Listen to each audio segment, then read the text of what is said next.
Okay, so all right. Let's see where we get. Okay, I think I'll try and get to the end of Pesach today, and then we'll finish. We'll do matzah tomorrow and Hallel tomorrow, and be'etzem that's enough. We can maybe do another one on the Hallel. We'll see. Okay. Okay. So first we have Rabbi Yossi HaGalili. Seminai shata omer shelaku mitzrim b'mitzrayim be'esem akod v'al hayam laku 50 akod b'mitzrayim omer yom echartamim al paro etzba Elohim. In Mitzrayim it says that it was the finger of God. V'al hayam ma'omer v'yasel et hayad hagedola asher asa Adonai Mitzrayim v'yor ha'amet Adonai v'yaminu b'Adonai Moshe avdo kama laku be'etzba esem akod v'mata b'mitzrayim laku esem akod v'al hayam laku 50 akod. Right, so Rabbi Gamliel makes this cheshbon that by Mitzrayim it says that it was an etzba, and an etzba and there was 10 makas over there, and by the Shirat Hayam, so it says there was a yad, and the yad is kaful chamesh, so it's 50 makot. Okay, and then you have Rabbi Elazar and Rabbi Akiva that they darshan it differently, and they darshan with they bring this other pasuk Yishlach v'im b'acharon apo evra zam v'tzaram yishlach melchim reim, and you darshan it either with an extra 4 or an extra 5, and then you take the 50 and you multiply it by 4, you multiply it by 5, and then you get 200 and 250, right? 250 makot. So what's the inyan of it? So we'll just explain the inyan beklalut, right? To understand each thing properly. It's more or less straight out Kabbalah, right? Like what? But we'll just explain the klalius of what's going on over here. Right. So now, you have to understand a bit what Shiras Hayam is, and this is Shvi Shel Pesach raid, which is the Shvi Shel Pesach was the siyum of the Leda of Klal Yisrael. The Klal Yisrael were born Bechatzot Halayla of Makat Bechorot. That the end of the birth of Klal Yisrael was the Yam. Right, it was the Yam. That's when Klal Yisrael were finished. Right, and it was sort of nishlam, right? That was nishlam, and Shiras Hayam was the sort of it was, you could put it like this: it was the Maisa of a Simon Labonim of the end of where Klal Yisrael are going to. In other words, look, let's just put it like this: it's on the 7th day, so you have 6 days, right? And then the 7th, when the 7th is always the end, like there's 6,000 years that the world is going to exist, and then you move into what's called Shabbos.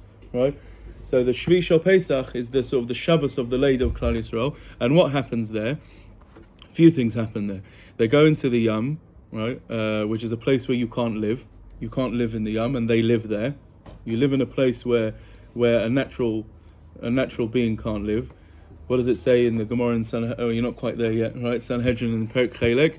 Tchias Hameisim min haTorah min brings a lot of rayas, but one of the major rayas of the Gemara is Az Yashir Moshe Rabbeinu will sing. Tchias Hameisim is learned from the Shiras Hayam because Klal Yisrael are living in a place where you can't live. Right, that's called Klal Yisrael get to a darga of Bechinat Olam Haba, right? Olam Haba, right? Zeh Keli V'Anveu, right? That means the midrashim, the floor is nice, the fruit are coming to them, right?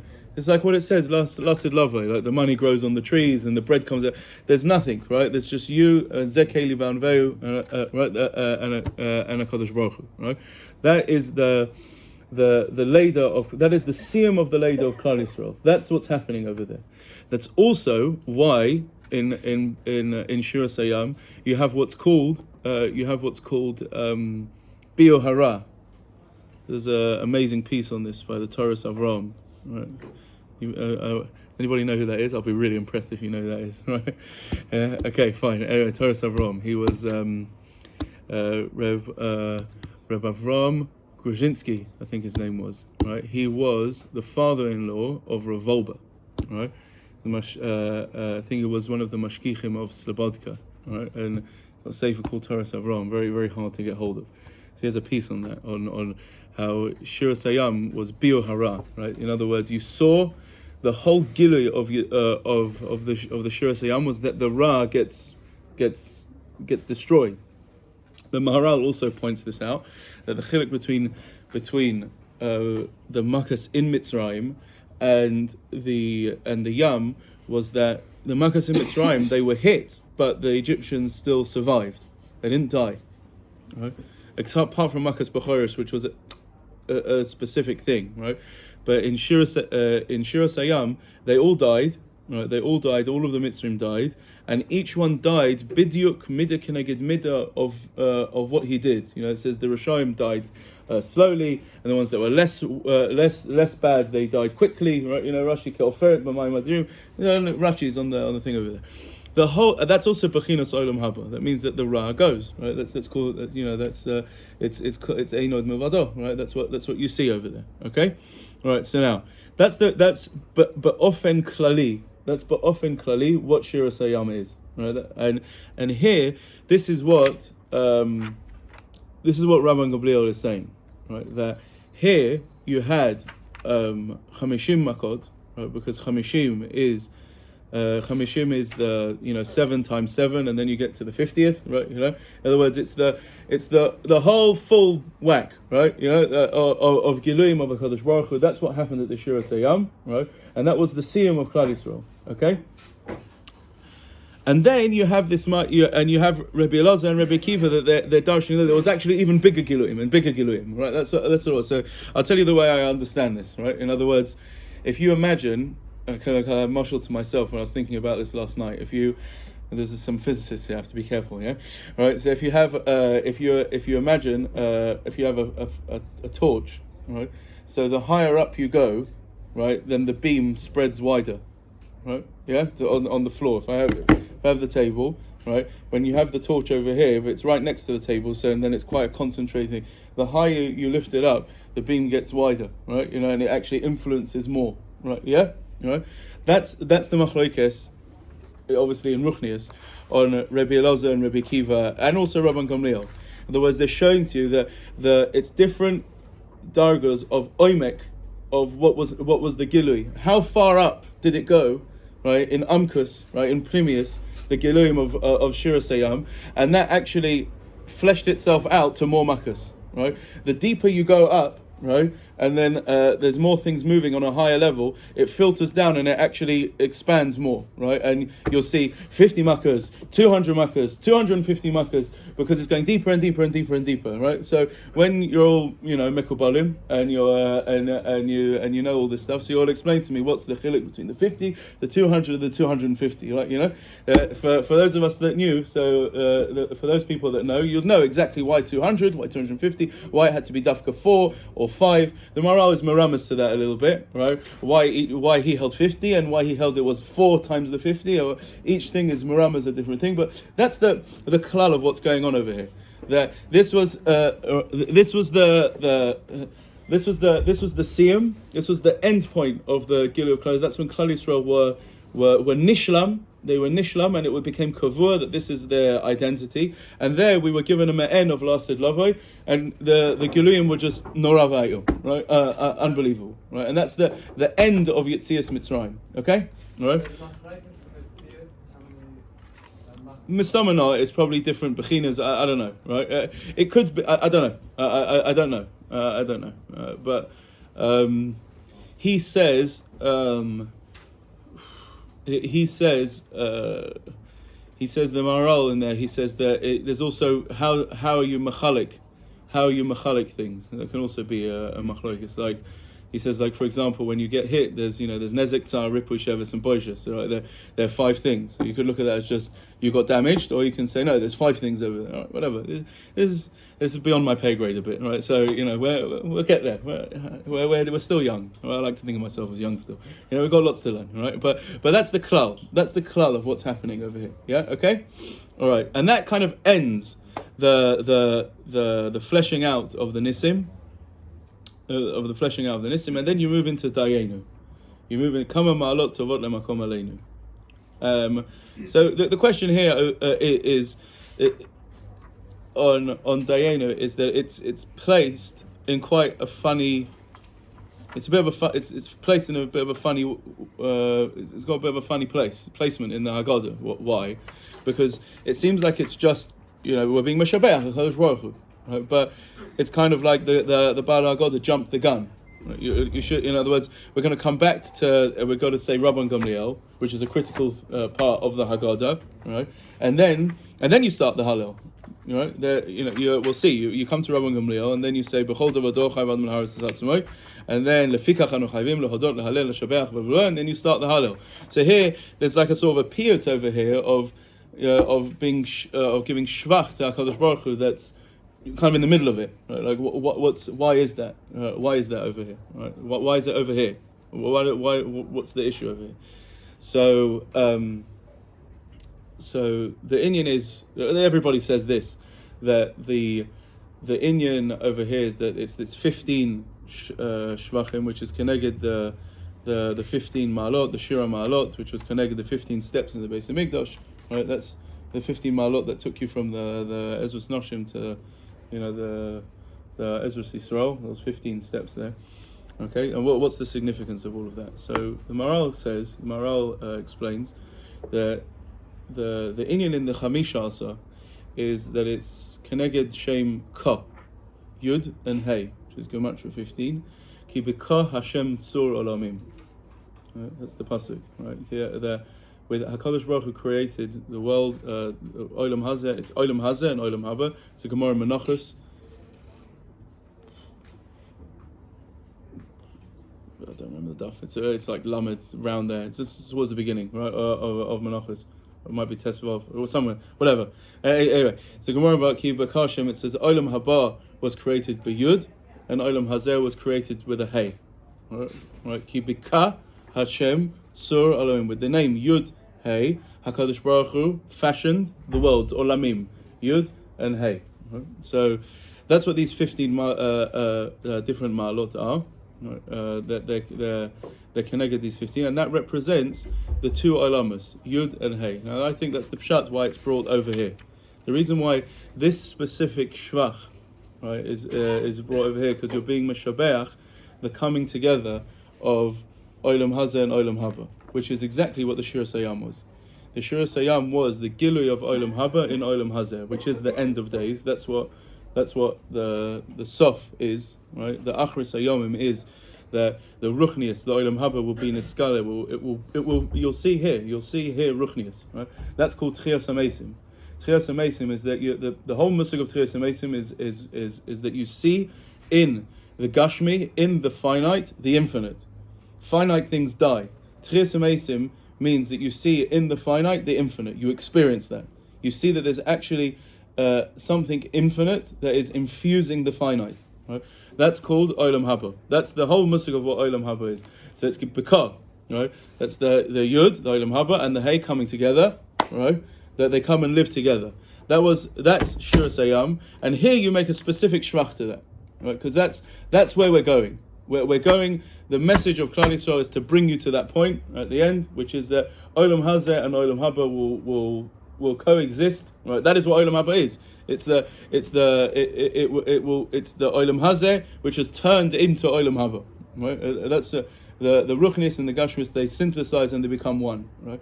That's the message of Klal Yisrael. That's why this shvach is here immediately after the Shir Sayam and Dayenu. Right? Okay, so each one of these things, each one of them, the Mefarshim say, it's each one is a sibah hamechayeves to avoida.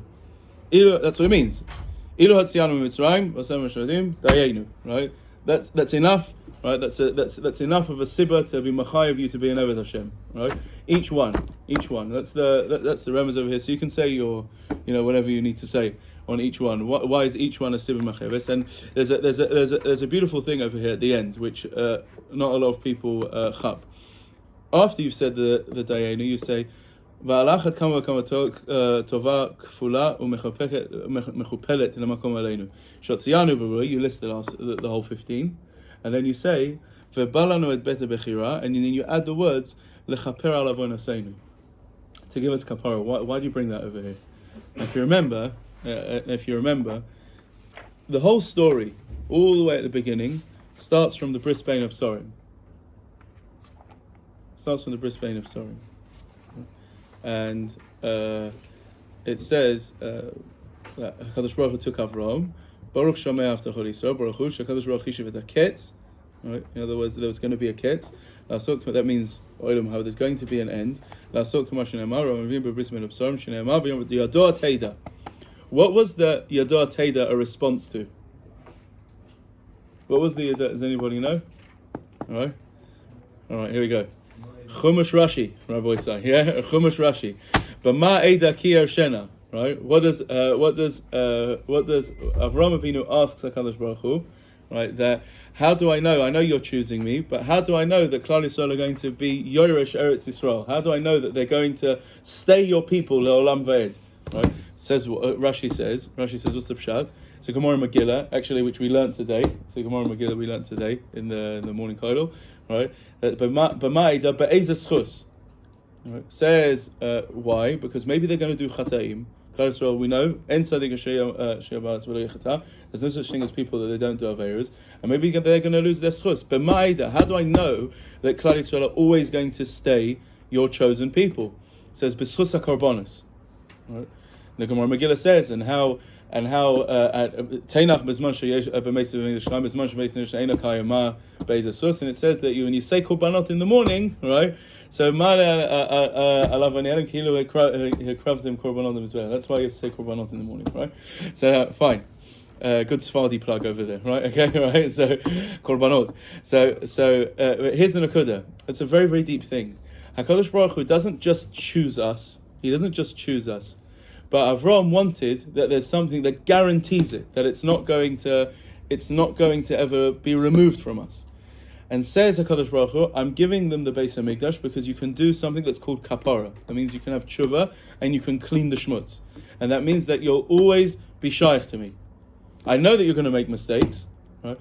But I want you so much, I'm so mechuba to you, that I'm giving you a derech that even when you're disloyal and even when you mess up, you'll be able to bring yourself back into the fold. That's called kapara. So that's the first thing, that Yodar Teda, right? B'ma'ida kir shena, right? Right at the brisbane of Psalm, Avraham Avinu asks, how do I know that you're choosing me, but I want Shehu Adasof, right? So when you get to the end, right, when you get to the end of the Yitzhak, here's where this comes out. That you say, yes, HaKadosh Baruch Hu chose us, He brought us out, and He took us through the Yam, and then all of these milas that He did, from the Yam, Asabim Shvatim, right? He took us to the Man, He took us to Har Sinai. All of these things are the fleshing out of all of the things that He did. How the story continued. How this promise and this choosing of Klal Yisrael fleshed itself out. And at the end, and not only did He do it, He brought us into Eretz Yisrael, and He gave us the Beis HaMikdash to make it permanent. Right? That even when we mess up, we can always come back in. It's done. It's a done deal forever. Right? Yeah, you don't back out of it. Okay, that's a wonderful thing. Okay, and that brings us to Rabban Gamliel, which is this is the end of the Magid. This is the end of the part of the Magid. Of the Hagadah, which is the mitzvahs Magid. So Rabban Gamliel hayamer kol shel amar shloshot dvarim elu b'Pesach lo yatsa yedei chovato ve'elu hen Pesach matzah ve'maror. So now, Rabban Gamliel here you see this nakuda that we started out as well right at the beginning. You have to say these three things, otherwise you haven't been yotzei your chiyuv. Chiyuv what? Is a chiyuv? Sipur, right? Magid, right? That's for sure, right? That's Pashup Pshat. Right, so now, what do you need to say? You need to say Pesach Matzah V'Morah. Now, Pesach Matzah V'Morah means the mitzvahs. That means the mitzvahs. Again, this is this nakuda that the Hagadah started, again, which we said, that when a person has to see that himself as he came out of Mitzrayim. Now that means like this, that when you have to see that Yetzias Mitzrayim, you have to understand and believe in a very, very deep way that Yetzias Mitzrayim is shaykh to you. It was done for you. It was done for you, for us, just as much as it was done for them. That's expressed through the fact that you have mitzvahs. Mitzvahs, when you're obligated by something, the Torah is machayav you on something, so that means that this chelek of Torah you have a shaykhus to, be'etzem, in the deepest way you can imagine, in the depths of your neshama, this thing is shaykh to you, be'etzem. Right? Whenever you have that's what a chiyuv means. That means that your existence is obligated by this. Right? This obligates you. Right? This obligates you. If something obligates you, that means that you have a shaykhus to it, be'etzem. Right? So Rabban Gamliel is saying this nakuda over here. if you don't mention the mitzvahs, in other words, if you say all these nice stories, we've said beautiful stories, wonderful things, shaya, but you don't mention the fact that it actually doesn't, it's not just a story, it actually comes out into a mitzvah ha-mechayeves. Right? It comes out into a mitzvah that's obligating you, le'olam va'ed, right? Le'olam va'ed, so then you didn't do the mitzvah, you didn't do magid, you did not do magid. You didn't explain Magid properly, because Magid means that you have to understand that there's a new Hagadah in the Bria, and that applies for you. And HaKadosh Baruch Hu had you in mind, just as much as he had them in mind. And that's what it means. It means, like it says by Matan Torah, that all the neshamas of Klal Yisrael were there. It's for sure like that by Yetzias Mitzrayim as well, because Yetzias Mitzrayim was the Hakdama to Matan Torah. In other words, Klal Yisrael is a Metzias. And all of the neshamas of Klal Yisrael were there because HaKadosh Baruch Hu wanted the whole of Klal Yisrael. He wanted, this was done for everyone. Right? This was done for... People aren't Yotze every year. Huh? 95% of people aren't Yotze every year unless they understand this point, basically. No, what do you mean? He says, Pesach Matzah V'Morah. Understand what it means. No, it's this. No, don't do that, right? Don't do that, right? Kol echad lefi dargato, right? There's levels of darga, of everything. Also, the way we understand, the way we're explaining right now. If you ask Reb Chaim Kanievsky, he'd probably tell you, "Ata lo mevin klum." You haven't been yotze your chiyuv. It's always like that. There's the baseline chiyuv, right, which is the minimum that you've got to understand. You must see. The basic thing is you have to mention the fact that there's mitzvahs. There's mitzvahs, right? That's the ikka thing. We're explaining what's the omek in that. The omek in that is that mitzvahs obligate, and if it obligates you, that shows you this nakuda here, that it was done for you. That's why it obligates you. It obligates you because if it obligates you, that means it was done for you, right? Because you're still chayav. That thing is mechayav you, right? So fine, okay. That you've got to mention. That's a critical part in your sipur yitzia. Because you have to understand that it's shaykh to you. Fine. So these are the three things. These are the three ikka mitzvahs: Pesach, Matzah, and Morah. So let's just do Pesach today. We'll do Matzah and Morah tomorrow. So Pesach shayo avotenu achlim bezman shevet hamikdash hayakayam al shumma al shum shefasach HaKadosh Baruch Hu al batei avotenu b'Mitzrayim shenema v'amartem zeva Pesach hu l'Hashem asher pasach al batei b'nei Yisrael b'Mitzrayim benokfo in Yisrael v'batenu tzil v'yikodam mishlachavu. So Pesach, they did this because HaKadosh Baruch Hu passed over. So now, here is where you have to understand a bit what Korban Pesach is about. And the Maharal here is very, very myrich over here, and he asks, it's not just him that asks this, but all of the Mefarshim ask this kasha, that by Makas B'choros we had to make a hishtadlus. In other words, all of the other makas, you didn't have to do that. Klal Yisrael didn't have to do anything to not be hit by makas dam. It didn't hurt them, right? It didn't hurt them, right? Okay. By makas b'choros, they had to do something called a korban pesach. If they didn't do korban pesach and mila, right? If they didn't do korban pesach and mila, they would have been hit by makas b'choros as well. Why? Why is that? So what we explained yesterday in what Makas B'choros was, it's obvious, right?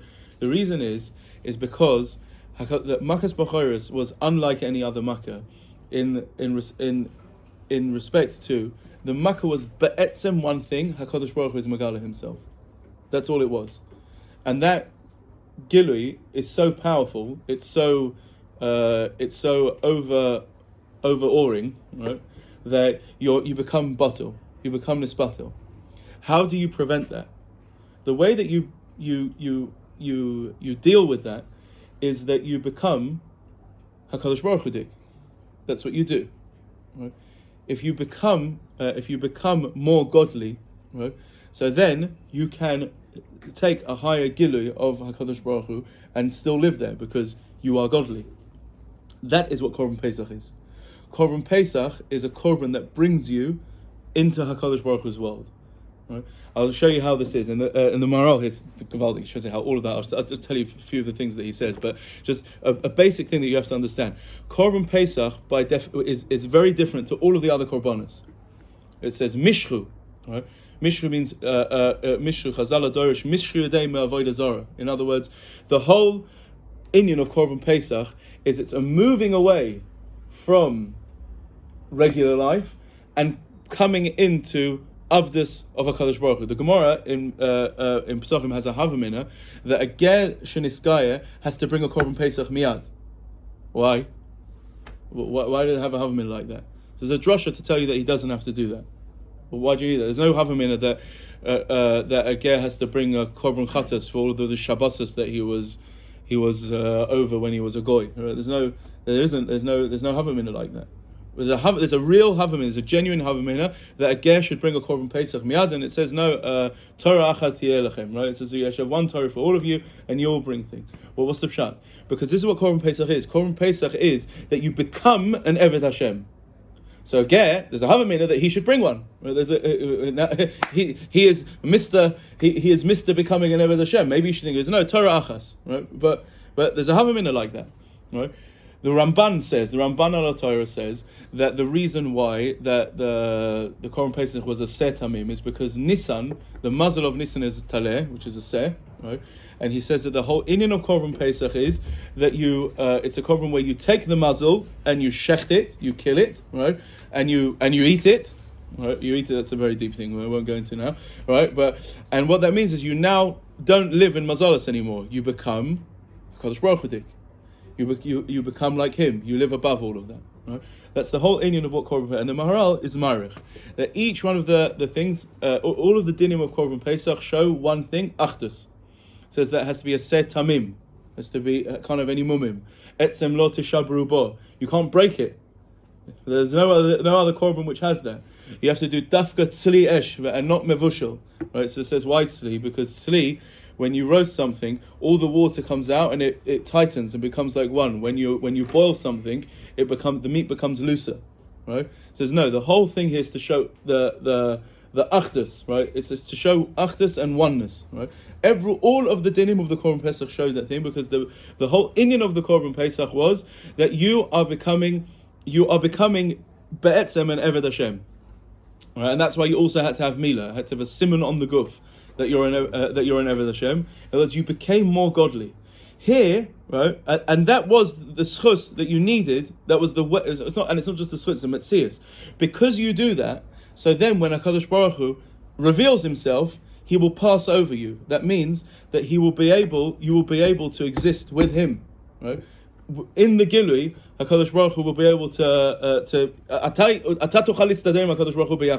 right? You'll be able to live with HaKadosh Baruch Hu together because you become like him, right? You become like him, okay? Right?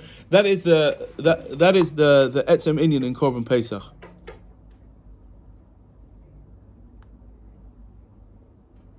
Right, and that's why Klal Yisrael had to do that. Klal Yisrael had to do that before Makas Bechoros. There was a special hishtadlus that was needed over there, not like any of the others. Right, and we'll see matzah. We'll see tomorrow. I think enough now. Yeah, we'll see tomorrow. Matzah has a very similar concept to it. Right, okay. So adkan. Right, and again, you do that every year. Right, that's what the Baal got. Okay, we can't do that now because we don't have a base of English. But etzem there's a chiyuv to do that. Every year, and we do the afikoyim, which is keneged the Korban Pesach. We do afikoyim, which is keneged Korban Pesach, and that's this inyan. You have to relive that every year. Right? You have to relive that every year because it obligates you. Because this concept is mechayiv you. That's who you are. Be'etzem, so memela, it obligates you. Okay, adkan. Tomorrow we'll do matzah and moror, and we'll do the Hallel and the bracha, and then we've done Magid. We can maybe do one more on tomorrow's Wednesday. Maybe we'll do one more on Thursday about the rest of the